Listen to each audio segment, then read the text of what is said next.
Okay, wrecked Rebecca is back, but it's okay. Let's just get back into the habit of making videos, all right? I think that would be the best strategy at this point, since it has been a while since I've uploaded consistently on my channel. Today's video is going to be the April budget plan. I'm filming this on April 3rd, so I have already done some spending for the month, but it's not too late. Let's go ahead and set up my April 2022 budget. If you're new to the channel, welcome. I am on YouTube showing my journey to reach financial independence and retire early. I am 36, single, living in North Carolina, doing this on my own income, and I'm very transparent on the channel. I share my real numbers with you guys and show you how month by month I am reaching financial independence. I've been on YouTube for years now, and I have never missed a budget review video on my channel. I do have a playlist of those if you would really like to see where this journey started. It's kind of shocking how quickly I have been able to make progress from a very negative net worth to where I'm at today. So if you're working on your own financial independence journey, hope this is inspiring for you. Let's take a look at the plan for April 2022.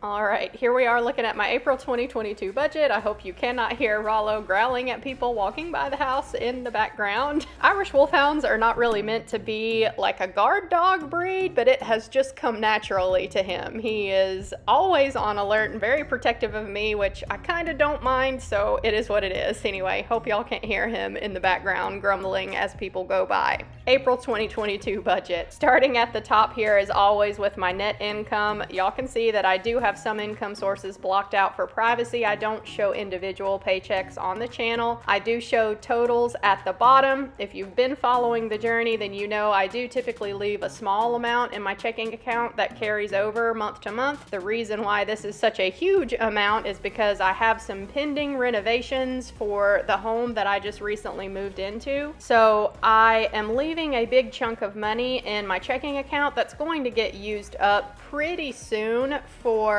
some things that I'm doing around the house, and I have done videos on that if you want to look back recently on the channel and see those. So for April 2022, my anticipated total income or money that I have to work with for the month is going to be about $29,500. That is listed here in column C. This is the budgeted column, so this is the plan for the month. I fill out this budget as the month goes on, column D. The reason I like Google Sheets so much for my budgets is that I can have Google Sheets on my phone, and whenever I am out doing anything, spending any money, I can immediately log that into the budget and just keep a running tally as the month goes on. If you like this kind of budget style, I do have my budgets available for download free on my Ko-Fi page. That is linked in the description box below. I also have a couple other spreadsheets that I use on my channel that are available there if y'all are interested. Anyway, let's see how I am planning on using this $29,500 for April. Y'all can see that at least for right now, my list of bills and spending for the month is relatively short here. Starting at the top, my mortgage payment for this house is $735 every month. My utilities, I'm budgeting $165 there. This includes electricity, water, and trash pickup. My internet, budgeting $65 there. Gas for my car, I'm gonna budget $150. This has been a big reduction in the budget since I have moved closer to my work, so that's been a win. Even with gas prices going up, I am spending way less than I used to. Next after that is my Planet Fitness gym membership, $23.06. That will be going away eventually. I'm just hanging on to it until my bathroom renovations are done. Next after that is the grocery budget, eating out, anything food, household, anything for Rollo that I pick up when I'm out at the store. Y'all can see I've already done some spending here. I budget $500 every month and typically go over, but this is kind of the catch-all category. And as long as I am not like doubling this $500, then for right now, I'm kind of okay with it while things are going on here at the house and life's in a little bit of an upheaval at the moment. So I don't mind if I go over, but ideally I would like to keep it around $500. So far I've spent $14.94 this month. This is actually a couple of trips to Subway. I had some coupons, so I still tried to save a little money that way, but yeah, I needed some quick food for work for a couple of extra shifts that I picked up. So $14.94 so far for my groceries and miscellaneous food budget for the month.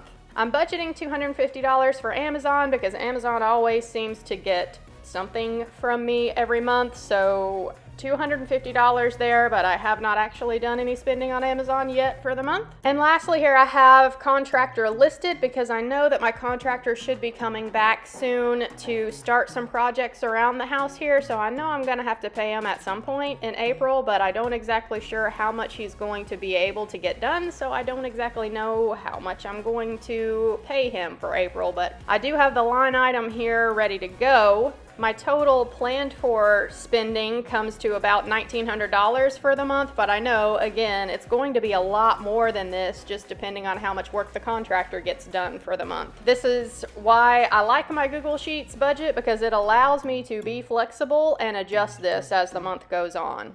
The next section that I have is my debt section. I only have one debt left, my car, and I round up the payments to $500 every month. Right now, I'm just making minimum payments until everything here at the house gets done. And then if I have any extra money left over from selling my old house and I don't need all the extra money that I have set aside for renovations around here, if I have extra funds left over, then I'm going to assess where the markets are at once the renovations are done. If we are off of all-time highs, I'm going to invest that money. If we are back to all-time highs at the S&P 500, then I've decided I'm going to throw the extra money towards the car and pay down that debt a little bit. So that is to be determined a few months down the road. Last section here is my favorite section. This is my investing and fire tracking portion of the budget, because I am not only keeping track of where I am spending money in my budget, I also keep track of where the extra money that I have goes if I decide to invest it. I have several different investment accounts here. I have a taxable account at M1 Finance, a Roth IRA at M1 Finance. Roth IRA for 2022 is already maxed out. I do also have a taxable account at Fidelity that I do some options plays in there, and this is where my credit card rewards that I automatically earn every month get redeemed. They get redeemed into my Fidelity account. So I earned $63.81 in the month of March, and that got deposited April 1st into my Fidelity account. I do also have some crypto, and I'm not planning on contributing anything to that account. And lastly listed here is my work retirement account, my 403B, and I'm expecting my contributions to be around $650 for the month. Actually, it's probably going to be a lot more than that. Let's update that to $750. It's really just a guess at this point, because I moved my third paycheck from March into the April budget. I'm also working overtime. I never exactly know where my contributions are going to land, because I don't exactly know how much my paychecks are going to be, because I just keep getting so much overtime and bonus pay, etc., etc. Not that I'm complaining, it's a good thing, but makes it a little tricky to plan ahead in the budget. My 403B match, I budgeted $350 there. I'll just leave it there. It may go over by the end of the month. We'll find out. So as far as planned for investing, I have planned for $1,160 for April. We'll see what the total is at the end of the month. Totals down here at the bottom, y'all can see I don't have anything planned for the contractor, so I am still left with a good amount of money at the end of the month, but I'm sure this number is going to be less once I actually do pay my contractor for some projects around here. So we'll see what the actual ends up being come the end of April when I do my budget review. I know that the plan for my contractor as far as projects he's going to work on this month is going to be my new roof that I need, and I'm going to rebuild my deck outside, and also he is going to put up a fence for Rollo in the backyard. Yay, excited to finally have those projects done. That way I won't have to walk Rollo every single time he needs to go outside. That'll be a bit of a time saver for me, so that's nice. Those are 3 pretty big projects though, so I'm sure it's gonna be thousands that I pay the contractor this month. We'll just see what it ends up being when I do my budget review. All right, guys, that covers it for the April budget plan. I did it as quickly as I could. I think since I am on a roll here, I'm going to go ahead and film the net worth update video because being April already, Q1 of 2022 is done. So I need to do a net worth update and may as well go ahead and film that while I'm at it. This net worth update is gonna be a major one, so y'all stay tuned for that video too. I thought that my last net worth update was good when I had my student loans paid off. This one is gonna be an even larger change because of the home sales and moving. So yeah, I hope you enjoyed this budget planning video. If you did, leave me a like down below. Let me know how April is looking for y'all, and I'll catch you in my next one. Bye guys.